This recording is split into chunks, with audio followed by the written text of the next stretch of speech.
Today on Locked On Red Wings, should Detroit swing big on EP40, as well as a recap of Slovakia's upset over Finland and Italy hanging tight with Sweden.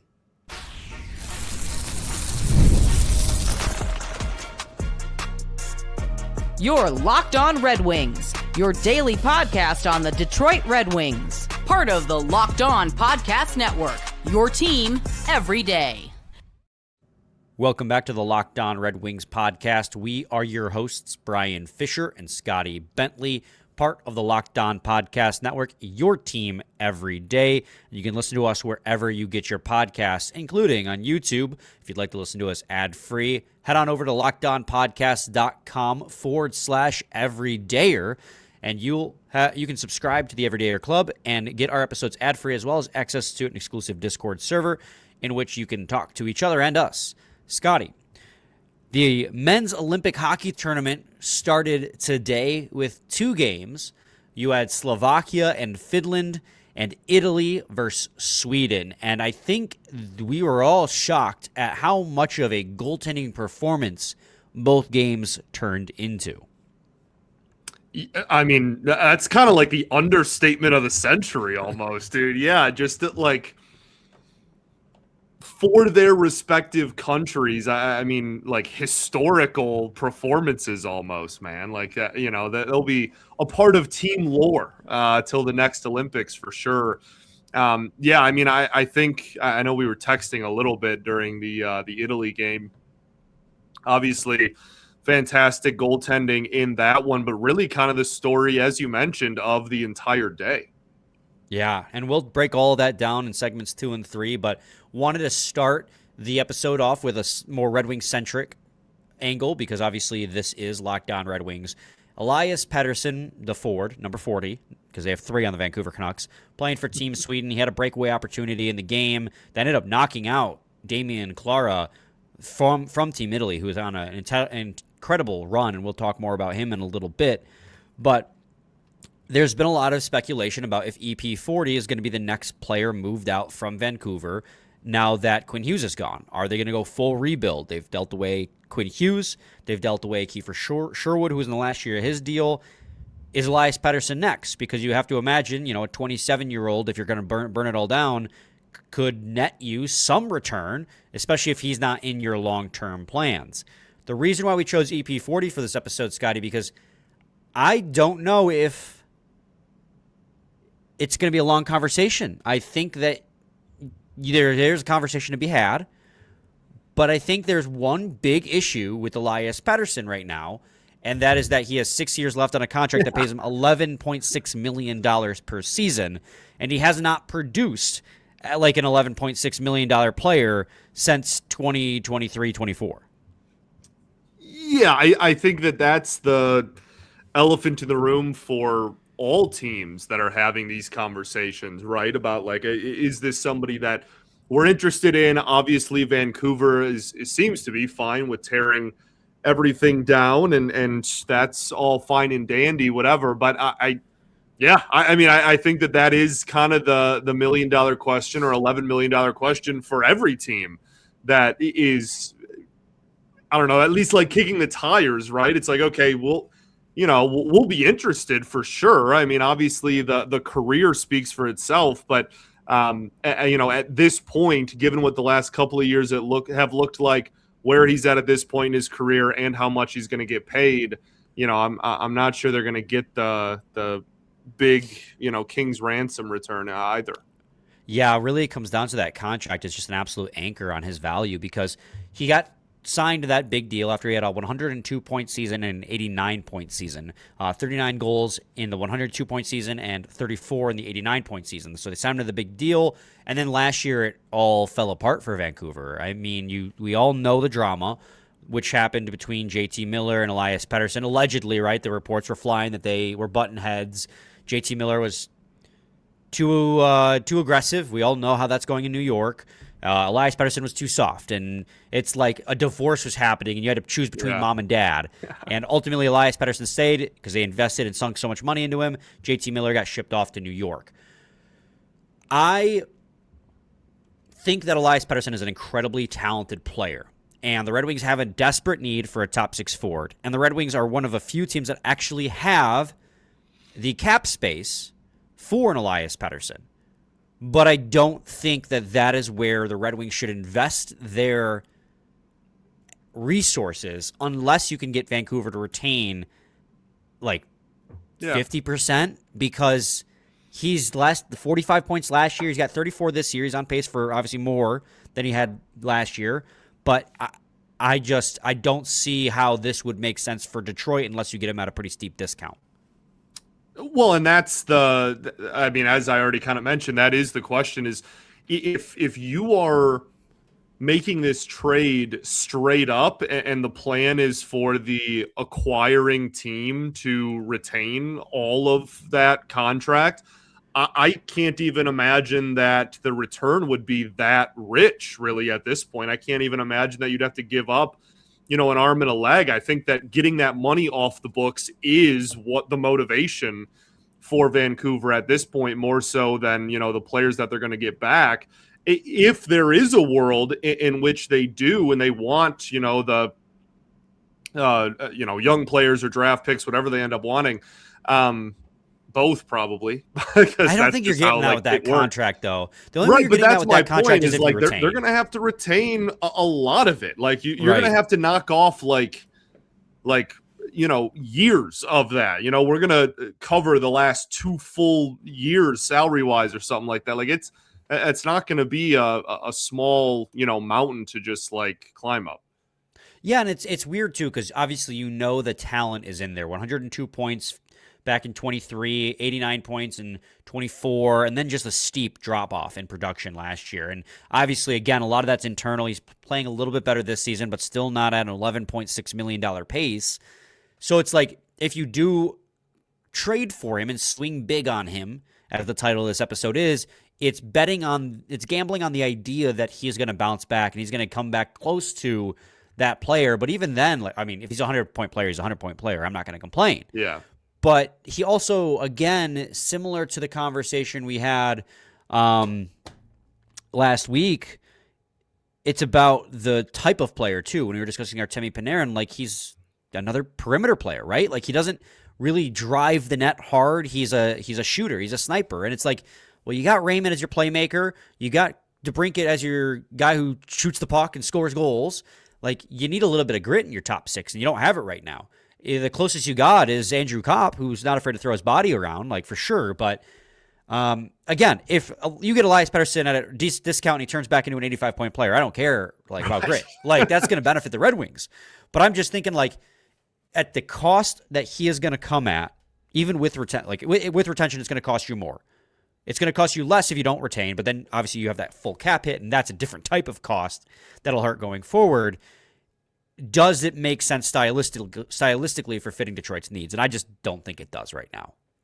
Yeah, I think it's one of those things where if it happened, I certainly am not going to be upset and be oh, darn, this ruins everything. But I do think that with the context of everything put together, is it worth the price that you will have to pay and the money that you will have to take on to add a player of his level of production and his stylistic fit into your lineup? Probably not when you ask the full question, drawn out like that. For sure. And that's why we had this in segment 1, because I felt between you and I, it's going to be a pretty short conversation. And obviously his name's been floating out in the media for a couple weeks now. And with this Olympic break, we're kind of taking advantage to talk about players that might be in the trade market, because the trade deadline's not long after we come back from the Olympics. But we knew this would be a kind of a quick conversation between the two of us. So, Scotty, let's head to a quick break. When we return, we'll move on to talking about day 1 of men's Olympic hockey. So stay tuned to segment 2 of Locked On Red Wings. New year, new systems. This is the time when a lot of us look at the messier parts of how we run our businesses and think there's got to be a better way. And there is. Streamlining your communications is one of the quickest upgrades you can make. That's why today's episode is brought to you by Quo, spelled Quo, the smarter way to run your business communications. Because when your team is reachable, organized, and communicating in one place, you're not just working cleaner, you're creating more opportunities to connect with customers. You're going to love how simple Quo makes everything. Your whole team can call and text from one shared business number, so nothing gets missed. Everyone sees the full conversation thread, which makes replies faster and more personal, and Quo's smart AI tools automatically log calls, summarize conversations, and highlight next steps, so details never slip through the cracks. It's no surprise Quo is the #1 rated business phone system on G2, trusted by more than 90,000 businesses from solo operators to growing teams. Make this the year where no opportunity and no customer slips away. Try Quo for free, plus get 20% off your first 6 months when you go to quo.com/LockedOnNHL. That's QUO.com/LockedOnNHL. Quo, no missed calls, no missed customers. Quo. Nicely done. Scotty, the men's Olympic hockey tournament got underway today, and I'll be honest, I had no vested interest in Finland and Slovakia, but I was just happy to have men's Olympic hockey with NHL players in it. It was really, really exciting. Right off the bat, the pace was incredible. And I had forgotten how much these players care about international best on best. It felt as it should, because it's a short round robin into a a knockout tournament, but it felt like playoff hockey right off the rip. And it was an incredible game that was defined by very good goaltending. It was defined by very good goaltending. It also kind of makes you just hate Gary Bettman even more, because it's just really, and not that any of the teams that played today were littered with NHL players or anything, but you know what I mean. Like you said, you realize how much these players care about this competition. It does your sport zero good to protect them. It was always dumb, and I'm really glad that that's gone now, and we're going to get NHL players for the first time in 12 years. Obviously, we'll see a lot more of those going forward. But yeah, I mean, as you mentioned, and as we've already talked about at the beginning of the show too, the goaltending was kind of the story of the day for in really both of the games that we'll talk about. There was I don't know. I guess I'm kind of just circling back to how you started it, but the intensity really is incredible, and a high intensity hockey game that also provides good goaltending is that will erase any maybe this isn't the two most talented countries in the world or whatever. It doesn't matter when you have those two things going for you. And I think that's kind of I don't know, that stood out to me the most throughout the day. Yeah, I mean, it's the great equalizer. If you can get a hot goalie, you're going to go far, and we nearly saw it again in the game between Sweden and Italy. But, I mean, Samuel Halavai with Slovakia was lights out in this hockey game. He made 38 saves on 39 shots, only allowing 1 goal. I thought Finland was the better hockey team through 60 minutes of that hockey game. They had consistent pressure. They were cycling well in the offensive zone. They had a lot of opportunities to score. The only goal scorer for Finland in this hockey game was Eli Tolvanen. So I just felt I remember I went upstairs to for the second intermission, and I missed the third because I got busy, and I came back down. I saw it was 4-1, and I'm like, okay, now I got to rewind the entire third period to see what happened, because I was strongly confident that ultimately Finland would win this hockey game. For sure. I was strongly confident. And again, the great equalizer, and UC Saros for Finland was fine, but he wasn't good enough. And that's where the difference got made. Juraj Slavkovsky had 3 points, 2 goals, and an assist. He had a great breakout performance here in his first Olympic hockey game with Slovakia, where he made a beautiful goal to put Slovakia up 1-0 early, danced around UC Saros. I mean, that was a fantastic team game for Slovakia and a huge blow to Finland's medal chances right off the bat. I think huge blow is almost even an understatement. I they pretty much have to go perfect from here on out if they want to. Yeah, that's not that it's the biggest upset in the history of hockey or anything, but it is. I mean, you look at that, it certainly wasn't what most people expected, and I agree with you. I think Most people thought Finland would at least kind of be in that conversation. I'm not sure anybody was predicting them for, bronze or anything like that. But they were certainly in the conversation. We kind of touched on it a little bit yesterday, just who we thought was going to go far. And yeah, that certainly is a huge detriment to their, the rest of their Olympics, really.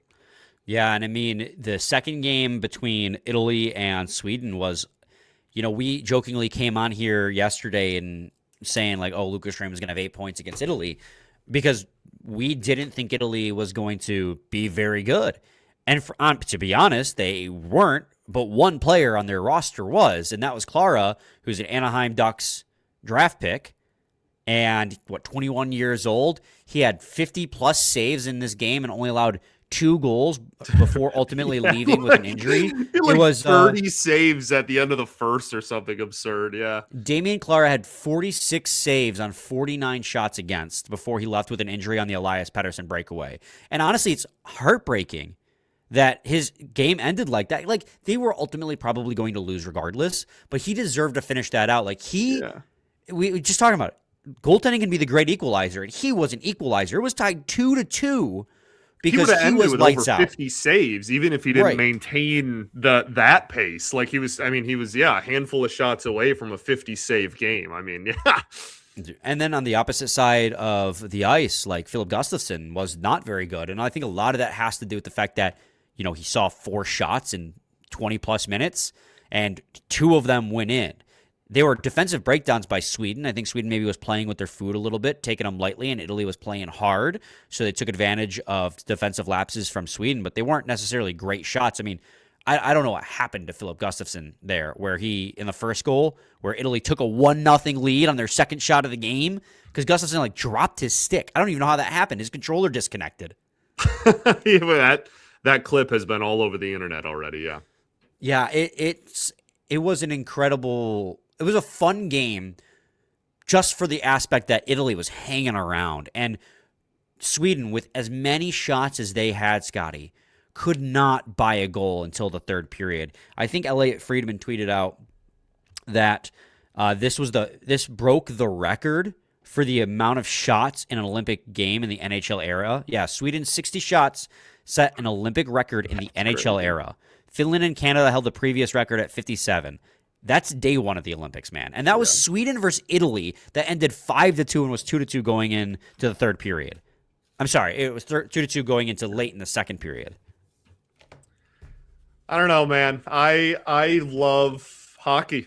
I mean, just again, I can't reiterate enough how awesome it is to just see the passion and everything and see all the NHL players back in these games. But yeah, I think that game, the fact that matchup with those two countries can be like a headliner for a day, I think is a testament to, I don't know what is even yet to come still. And I'm sure we can talk about that too. looking ahead, the U.S. men tomorrow. We'll play. Well, today as people listen to this. Yeah. So, I don't know, man. I'm really excited. A couple other notes from this game. Rasmus Dahlin had 3 assists. Mika Zibanejad had a goal and 2 assists. And Joel Eriksson-Ek, 9 shots in this game, but no points. Lucas Raymond had 3 shots. That was about it. I didn't really notice him out there to be honest. I mean, that's one of the guys we're watching for. I didn't think he had that big of an impact in this game. Yeah, I think that's fair. I think that's fair. He's a bust. Yeah, that's got to be the only possible explanation for that. Yep.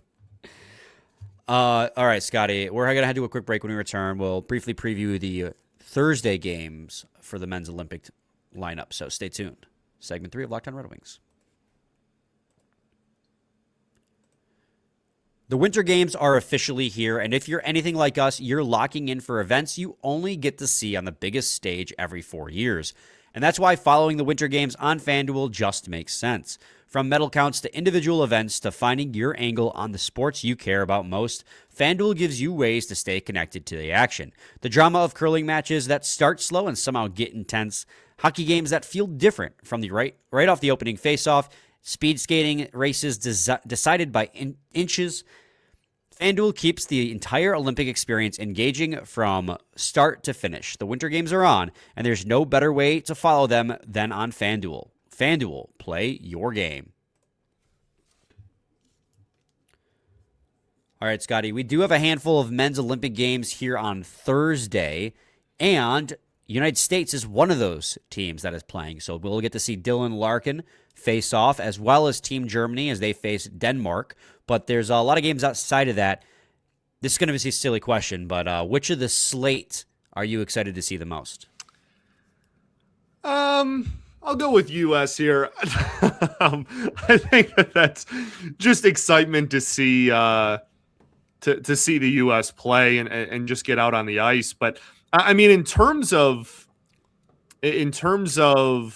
actual competition, like I mean, you mentioned it there.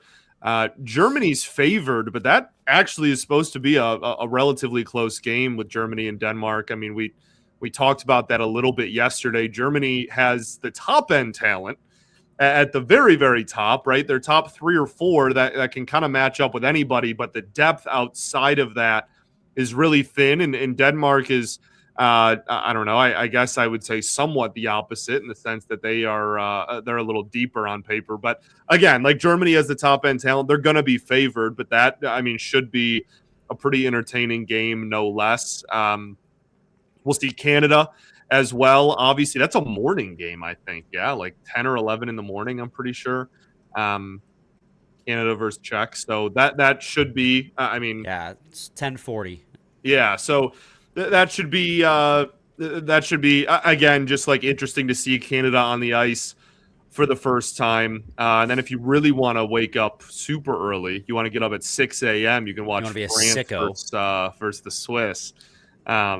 Which I mean, Swiss should win that game and should win it pretty handily, but still, you know, worth bringing up. Yeah, you'd have to be a hockey sicko to wake up to see Switzerland and France play at 6 a.m. Eastern time. But that is the game that kicks it off for you know. I wonder what time that is in Italy, 6:10 in the morning Eastern. But yeah, obviously they left the marquee matchups for later in the afternoon and evening over there in Italy. Czechia and Canada, Latvia and United States, Denmark and Germany. I'll go off the board. I'll say the team I'm most excited to see is Germany play Denmark. I want to see how much that top-end talent can carry them. Obviously, with Moritz Seider wearing the A and how many minutes they're going to play. That'll be so sick, dude. Under half an hour right now. Under. I think under against Denmark. Okay. Yeah, I think that's fair. I guess opponent matters for sure. Right. It'll get over. Let's see here. What's their upcoming schedule like? They play Latvia on Saturday, so that's going to be an under. They play the United States on Sunday. That's an over. That is an over. Mo versus Larkin? Poor guy. Yeah, so and if they get to a medal round, then we'll have it'll be over every game. It'll be over every single game that they're in out of the round robin, yeah. But Germany has an opportunity to, get off hot. They have winnable games against Denmark and Latvia, so that'll go a long way to getting them into the medal round. How do you feel about the, I guess I'll just say like the tournament setup? Because there's been a lot. I read a whole article today just that was kind of like tearing apart the, like round robin side of it and just kind of like the way that the tournament is structured in general. And are you talking about the way the teams are split? Yeah, or are you talking about? I mean, USA definitely got off easy, being in a pool, Germany, Latvia, and Denmark. That's real nice for them. I think that probably the toughest division from top to bottom is Finland, Sweden, Slovakia, and Italy, because all 3 of those teams are pretty solid. But Canada plays Switzerland, Czechia, and France, so it's good for them. Yeah. It's an interesting dynamic to leave. And I know, we a lot of those international tournaments are based kind of around how the World Cup does it in soccer. And I get it. And you want like an element of randomness to it. So there's no advantage. I'm pretty sure the article I read, I wish I could give credit to the publication. I can't, but I'm pretty sure it was literally titled like the format sucks, but the hockey's great or something like that. Yeah. Like it just seems to be kind of a universal thing of like, okay, this could be done a lot better than it is, but at the same time, I'm just glad we have Olympic hockey and we have the best players in the world actually playing. Right. I mean, I'm not a fan of the 3v3 overtime continuous. Like, I feel like it should be NHL playoff rules where it's 5-on-5 continuous, at least in the elimination games, until somebody wins. But ultimately, like, I'm going to love it. They're all playing with the same rules. So, like, I'm not up in arms over it. Sure. Watching the games, though, Scotty, did you feel like, obviously the rink is, 3 feet shorter than it should be? Yeah. Did you feel like you noticed it? Than it should be. I don't think today as much, but I think when we see, like, no disrespect, but I think when we see, like, U.S. and Canada and we see kind of like those big rosters, I think we'll probably see more of that effect just because it's not what we are used to with that talent level. I do think the neutral zone was tiny, which is interesting because you would think not, Fair. Just 3 feet or 1 yard wouldn't be that much smaller. But I felt like they were getting out of the neutral zone as soon as they were getting into it. But I mean, I believe they kept the offensive and defensive zones the same size. So offensively speaking, it'd be fine. For sure. And we hear all the time from a goalie perspective about how much of an impact even that small adjustment can make, and just like the angles are different, right? Like, and it sounds, simple, and it sounds kind of minuscule, but like there is, especially when you're in the corners or I mean, as you mentioned, kind of coming out of the neutral zone, you can get shot at from, just different angles than you're like consistently used to throughout the year. So. Right. I do feel like the corners were more rounded too. I don't know if you felt that, but I felt like the corners were a little bit more rounded. Yeah, I saw some people. Maybe it was just Friedman. I saw somebody kind of talking about the shape of the rink. Obviously, the rink itself just had a ton of controversy going into the game and was like falling apart 2 weeks ago, and now is like hosting, international play. But certainly, again, I think something that will probably become more and more noticeable as like more talented rosters go out there. Absolutely. Scotty, why don't we wrap this episode up? Do you have any final thoughts? I don't think so, man. I'm pumped. Go blue. Go blue. Go red, white, and blue, I guess is what I was going for. I don't know. I just kind of shot that out there. We ball is what I usually say. Yeah, he stands Dylan Larkin so much. He's going back to his college days. That's what it is.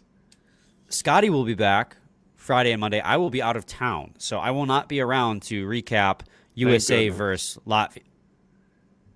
Thank goodness. Yeah, huge sigh of relief for the listeners too, I'm sure. Okay, all right. But I'll be back for Tuesday's episode, so stay tuned to that. But listen when Scotty's solo. I was like, don't tune into mine, but wait until Tuesday. Well, because Scotty and I still split that money even if he's going solo. So his episode is still my money. Scott, just so disrespectful. So crazy. So listen to him anyways, even if you don't like him. I mean, I'm just giving it back to you. Same time, same place. Your team every day.